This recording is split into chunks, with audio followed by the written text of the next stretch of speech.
Take a second and really think about this. You spent an entire lifetime doing what you were supposed to do. You went to work every day. You made sacrifices.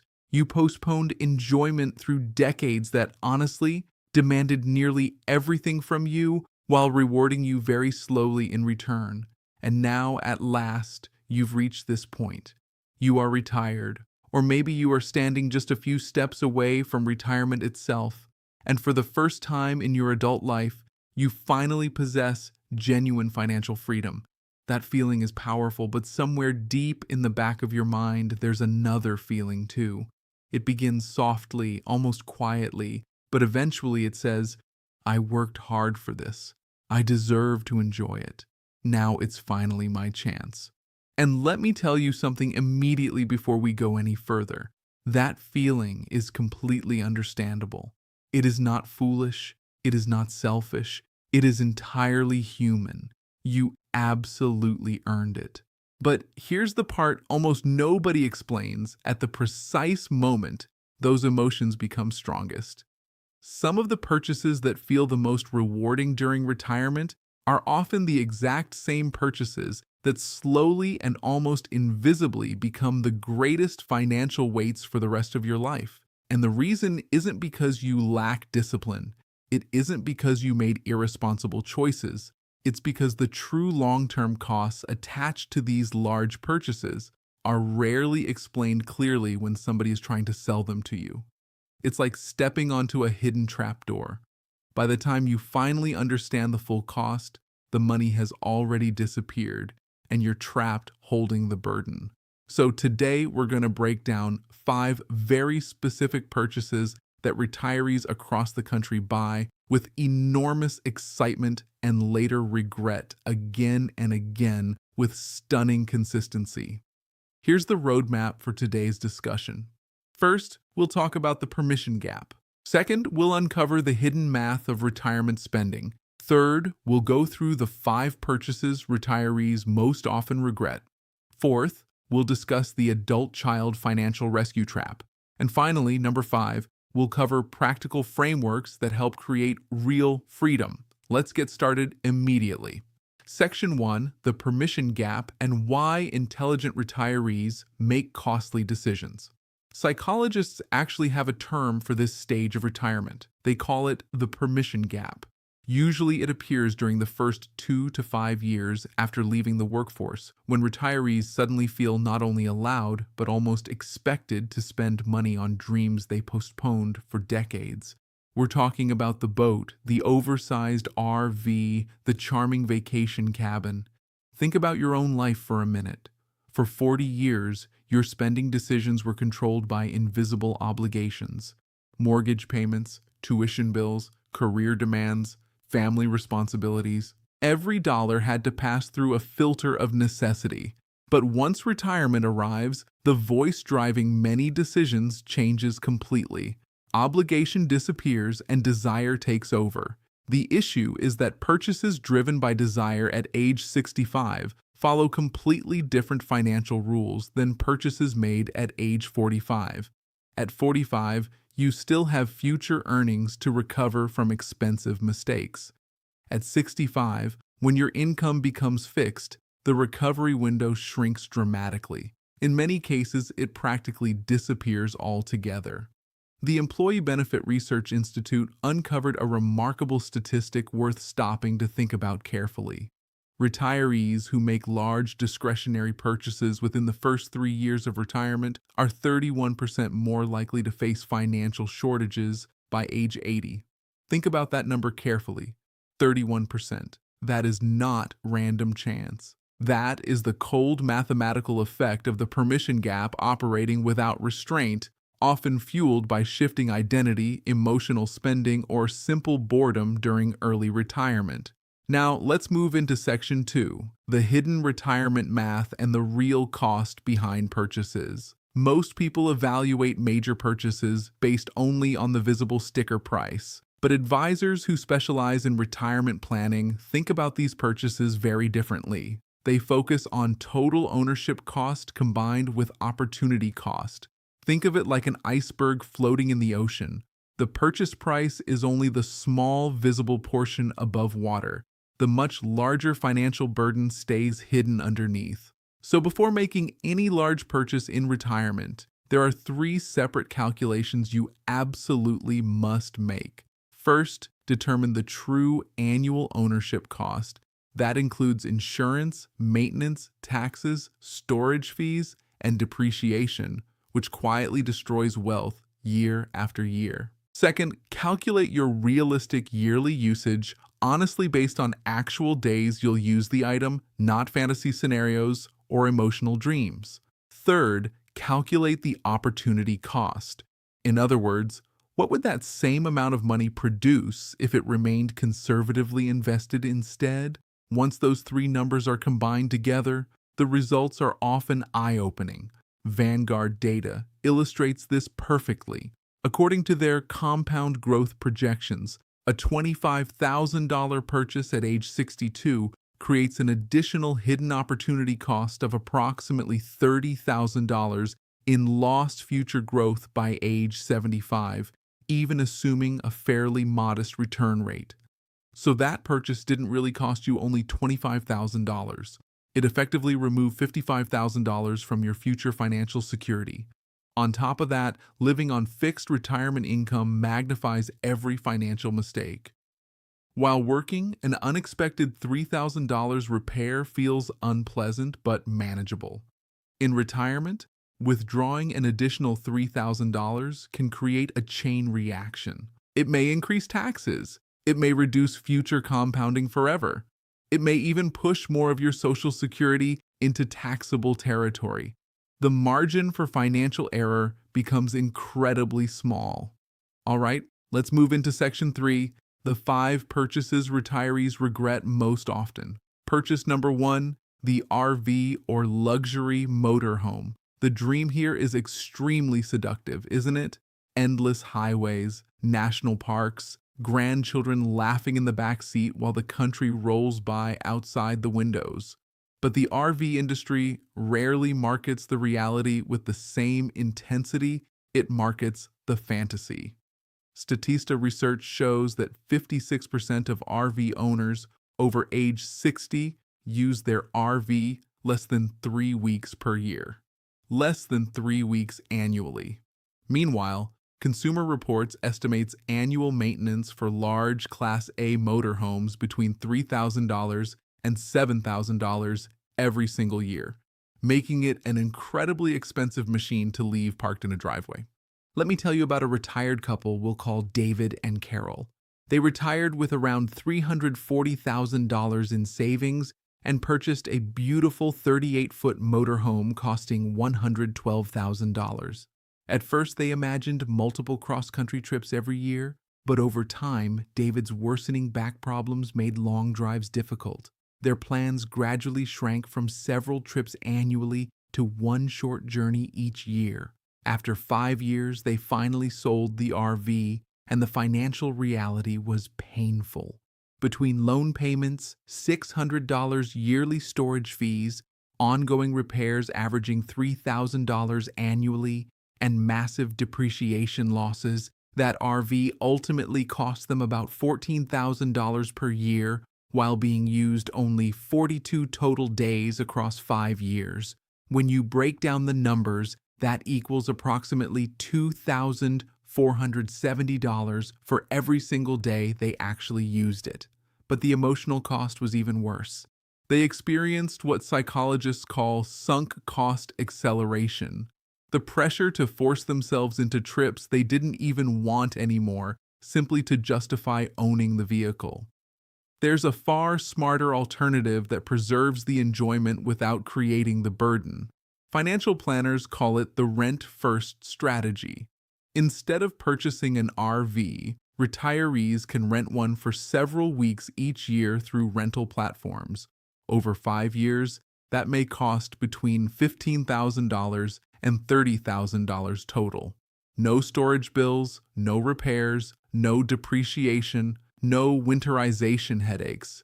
Compare that to purchasing a large RV, where ownership and opportunity costs can easily exceed $200,000 over the same period. The enjoyment stays identical. The financial destruction disappears. Purchase number 2, the timeshare disaster.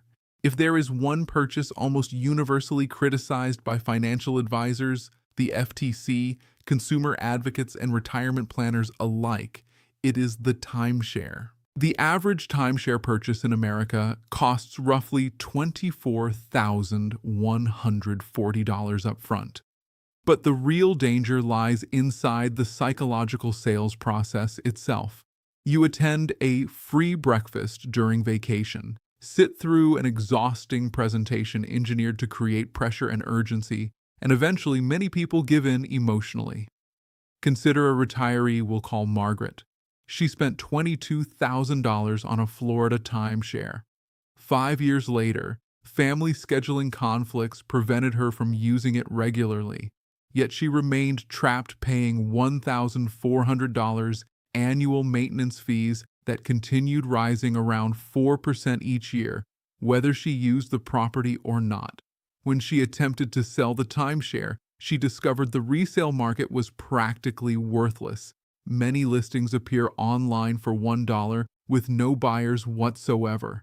Desperate to escape the contract, Margaret contacted a timeshare exit company that demanded up to $15,000 simply to attempt canceling the agreement without even guaranteeing success. Once you add together the purchase cost, the endless maintenance fees, the non-existent resale market, and the nightmare of trying to escape the contract, timeshares become one of the worst financial profiles retirees can possibly buy. Purchase number 3, the vacation property or lake house. This one feels especially emotional because the dream itself seems wholesome and meaningful. A peaceful place for family gatherings and treasured memories. But the National Association of Realtors found that second home buyers consistently underestimate operating expenses by approximately 34% during the very first year. Long-distance property ownership creates endless costs: taxes, insurance, maintenance, utilities, property management, unexpected repairs. All of it usually totals between 1 and 2% of the home's value annually. A $400,000 lake house can easily cost $8,000 yearly before you even spend one night there. Let's look at Robert and Linda. They purchased a Michigan lake house for $380,000, believing it would become their peaceful retirement escape. But by the third summer, their weekends became consumed by replacing docks, repairing roofs, and fixing a failed well pump. Robert repeatedly drove 6 hours round trip during freezing winter weather just to prevent pipes from bursting. 7 years later, they sold the property exhausted. After accounting for operating expenses, mortgage interest, and opportunity costs, they realized the property created a net loss of approximately $220,000. And there's another important IRS rule few retirees realize. If you personally use the property more than 14 days annually, it becomes classified as a personal residence, limiting your ability to deduct rental losses. Suddenly, the relaxing dream transforms into a stressful and expensive second occupation. Purchase number 4, expensive home renovations with weak returns. This trap feels responsible because homeowners naturally believe they're improving their primary asset. That's exactly why it catches so many retirees. Remodeling Magazine closely tracks renovation returns, and the results are surprisingly disappointing. Most major renovations return only about 50 to 60 cents for every dollar spent when the home is eventually sold.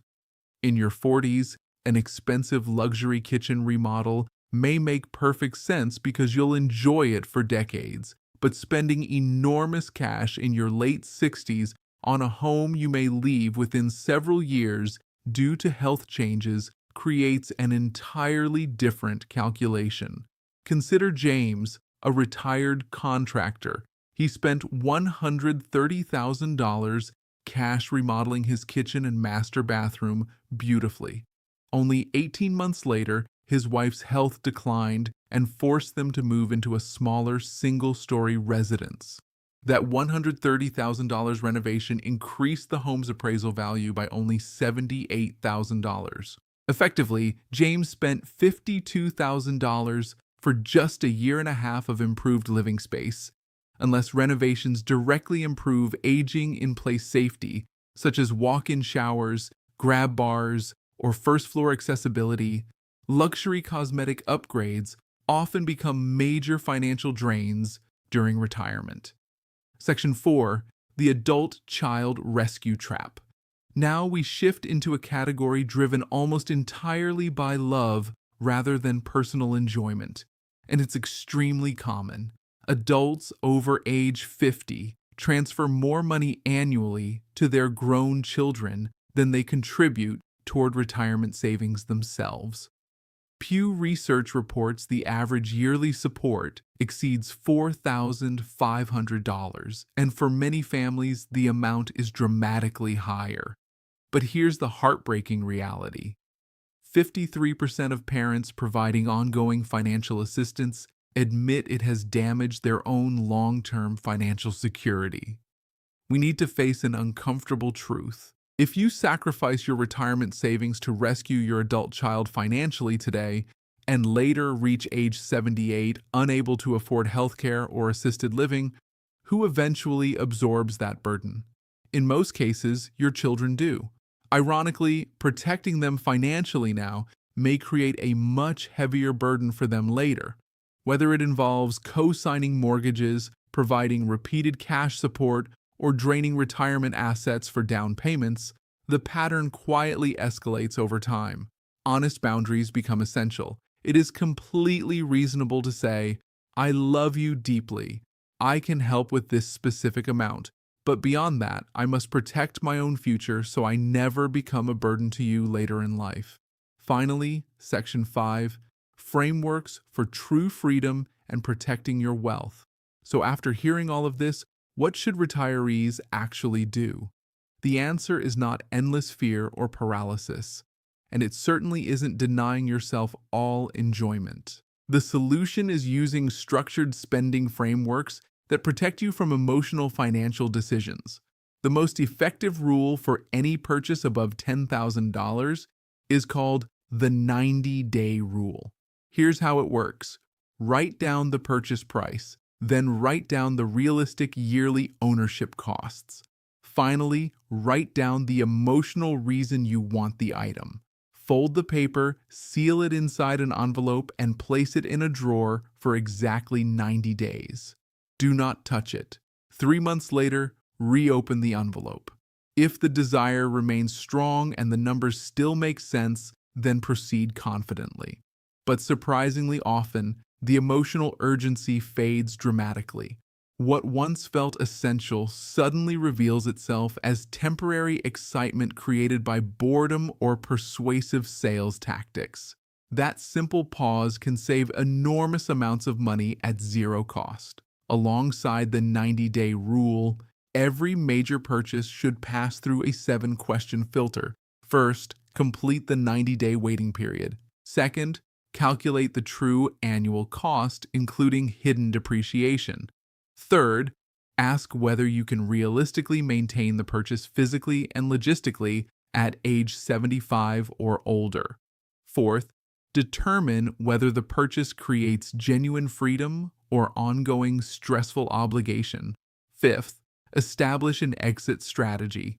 If your health changes suddenly, can you sell quickly without catastrophic loss?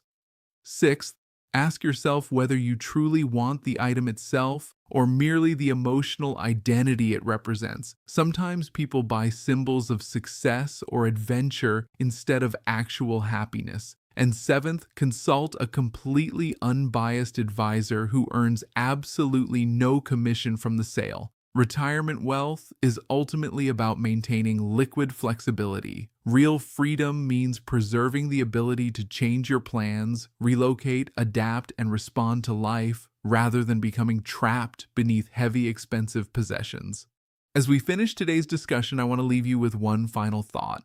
Researchers consistently find that retirees reporting the highest satisfaction levels are not the ones juggling complicated collections of expensive possessions. Instead, They simplify intentionally. They rent the lake house for 2 peaceful weeks and return the keys afterward.